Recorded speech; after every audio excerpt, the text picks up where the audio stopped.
ilaahay wuxuu kugu magacaabay addoon shukrin badan alaa taraa maa naxnu fiihi miyaadan u jeedin dhibaatadana haysata alaa taraa ilaa maa balaqanaa miyaadan u jeedin dhibaatadana gaartay alaa tashfacu ilaa rabbika caza wajalla alaa tashfacu lanaa ilaa rabbika caza wajalla ilaahay miyaadan maanta shafaaca noo su'aalayn markaasuu nabi nuux leeyahaa la yidhi ina rabbii qad qadiba alyawma qadaban lam yaqdab qablahu mihlah walan yaqdiba bacdahu mihlah nafsii kulli nabi walba xadiisku aad buu u dheer yahay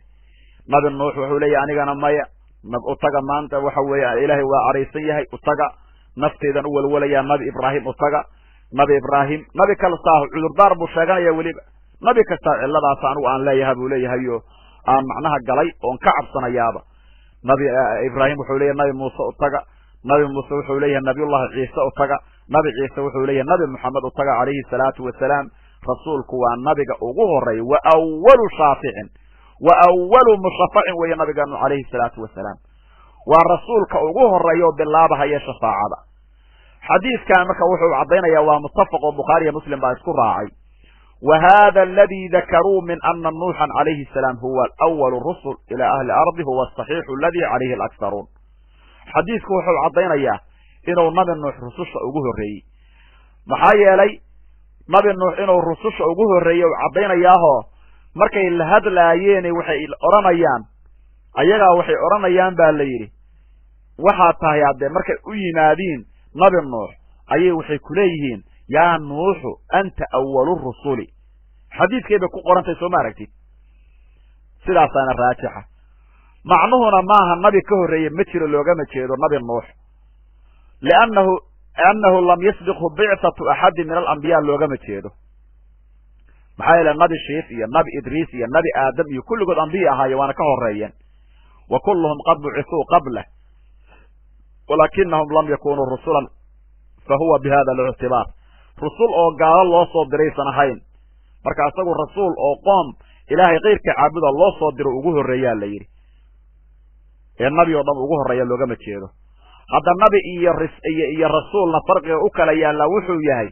rasuul waxaa la yidhaahdaa insaan kaamil ah oo xor ah oo nin ah oo ilaahay u waxyooday sharci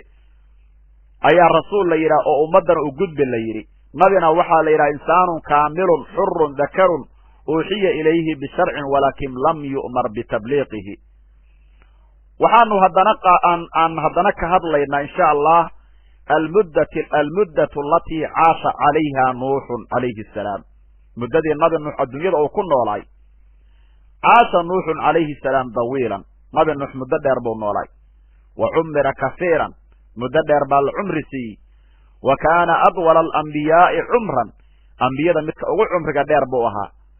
ambiyada midka ugu dadaalka badan buu ahaa oo xagga macnaha ugu sabarka badan oo ugu macnaha dadaalka iyo diinta dadaalkeeda iyo dacwada juhdi aad u dheer ka soo maray buu ahaa dhibaato aan rasuul loo geysta la arkin buu isagu qaatay oo loo geystay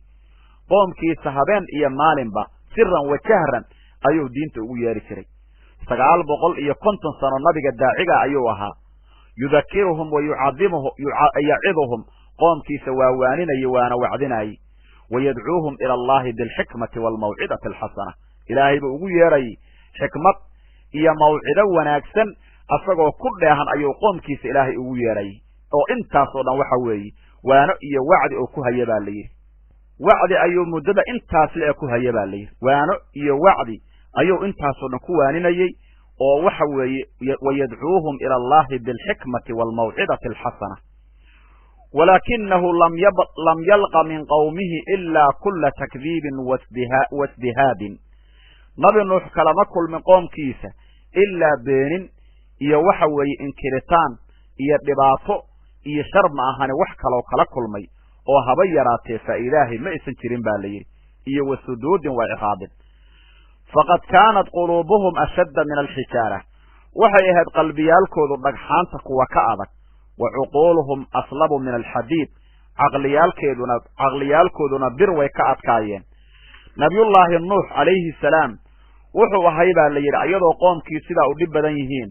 muddadii ou la joogay oo 950 sano gaaraysay oo ilaahay diintiisa ugu yeerayay lam yu'min birisaalatihi ilaa qaliilun وحير با نبي نوح رميين سيدا إلهي آيات قرآن وكتشد سورة الهود وكيري وما آمن معه إلا قليل نبي نوح وحير أون با رميين وحبدا ما إيسان رميين بإلهي وحال الشيخ قوم كرميين نبي نوح إني جاريين وقبضنان انت الشيخ oo saxiix ah oo raajix ah oo Abdullah ibn Abbas saxaabigaas laga wariyay annahum kaanu 80 nafsan waxay ahaayeen 80 qofood qoomkii nabi nuux rumeeyay 40 gabdhood iyo 40 nimana waa la sheegaa 80 qofood bay ala xaasil gaarayeen waa inta ugu badan oo la sheegay inay rumeeyeen oo waliba badbaaday oo duufaantii ka badbaaday nabiyullaahi nuux alayhi salaam qisooyinka waxa weeye aad u dhirka badan ayuu lahaa waxa weeye muddo dheer ayuu cumriyay oo adduunyada uu ku cumriyay xayaato aad u adag ayuuna qoomkiisii kala kulmay aad bay u dhibaateeyeen aad bay waxa weeye ay uga hor yimideen ilaahay waxa weeye wuxuu faray sabar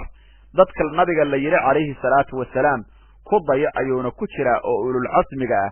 fasbir kama sabara ulul casmi min ar-rusuli dadka anbiyada la yiri kuwa ulul casmiga ah siday u sabraan oo kale nabi muhammad oo sabr baa la yiri calayhi salaatu wasalaam kuwa ayuu ku jira nabiyullaahi nuux ulul casmigana waxa la yiraahdaa nabi nuux nabi ibraahim nabi muuse nabi ciise iyo nabi muhammad shantaas ba ulul casmi la yiraahdaa nabiyullaahi nuux calayhi salaam markii qoomkiisa loo soo diray aqwaasha qaar waxay soo qaadanayaan 50 sano maray qoomkiisana wuxuu dacwada ugu yeerayay 950 sano sida quraanku cadeynayo kabacdina muddo ayuu noolay baa la yiri markii qoomkiisii la halaagay kabacdi ayuu muddo noolay cumrigiisa isku dar inuu 1000 sano dhaafay baa la sheegaa maxay yeelay qoomkiisii 950 sano dacwada ugu yeerayay kabacdina muddo noolay qoomkii nabiyullaahi nuux maxay caabudi jireen qawm nuux yacbuduuna al-asnaam qoomka nabi nuux asnaam bay caabudi jireen sida aayaadka quraanku ishaarayaan nabi nuux waxa loo soo diray qoom oo ilaahay qeyrkii caabudaya wa'abadu al-awthana wal-asnaam asnaam iyo sanamyo iyo qoryo ay qoreen bay caabudi jireen wattaqadu aalihatan min duunillah ilaahiya aan ilaahayna bay samaysteen i'taqadu annaha tadurru wa tanfa'u wa tubsiru wa tasma'u waxay aaminsanaayeen ilaahiyadaas ay caabudayaan inay wax anfacaan inay wax dhibaan inay wax u jeedaan inay wax maqlaan inay khayrka u soo jiidi karaan inay sharta ka badbaadi karaan sidaas ay aaminsanaayeen inay wax u tarayaan bay aaminsanaayeen waa asnaamta ay caabudi jireen qowm nuux waxay ahaayeen qoomkii nabi nuux qoomkii ugu horeeyay oo asnaam caabuday ahaayeen oo ilaahay wax la wadaajiya markii nabi nuux loo soo diray oo uu dacwadii iyo xaqii iyo u sheegay nabi nuux oo u digay baa la yiri qoomkaasi waa ka diideen oo ma aysan qaadanin dacwadii waxa weeye nabi nuux ma aysan qaadanin yacbuduuna allah waxay caabudayeen ilaahay qeyrkii waqad kaana naasu qabla qawmi nuux ummaduna waxay ahaayeen qoomka nabi nuux ka hor kuwa waxay ahaayeen ilaahay keligii caabuda oo asnaam iyo awthaanba aan aqoonin ilaahay qirsan bay ahaayeen marka waxa weeye falihaada lam yub'ath lahum rasuulan yunziruhum wa yuhadiruhum qoomkii nabi nuux ugu horeeyay wax asnaam caabuda nabi nuux marka wuxuu ahaay rasuulkii ugu horeeyo qoom ilaahay qeyrkii caabudaya loo soo diro oo la yiraahdo udig ayuu ahaay oo cabsi gali waxaana qoomkiisa magacooda la oran jiray bani raasib ayaa la dhihi jiray baadida ay aad ugu xeel dheeraadeen iyo madax adayga dad waxay ahayd aad u dhib badan bay ahaayeen habeen iyo maalin qoomkiisii u yeeray dhinac walba ayuu ka maray waxaba waa macnaha waxa weeye waxaba waa ka dhaadhacsiin waayay qoom aad u dhib badan bay ahaayeen nabiyullaahi marka nuux sidaas ayaa waxa weeye iyo qoomkiisaba oo quraanku uga sheekeeyay waxaa la yiri nabi nuux ka hor ummaddu inaysan asnaam caabudi jirin adillada cadaynaysa waxaa kamid ah Abdullah ibn Abbas sida oo ku fasiray aayadan kaana naasu ummatan waahidatan faqtalafu ummaddu waxay ahaayeen hal ummad oo midaysan marka way iskhilaafeen qoomkii nabi nuux ka hor hal ummad bay ahaayeen oo hal macnaha waxa weeye mowqif wada diinta xageeda way iskhilaafeen oo qayb asnaam caabuda baa la helay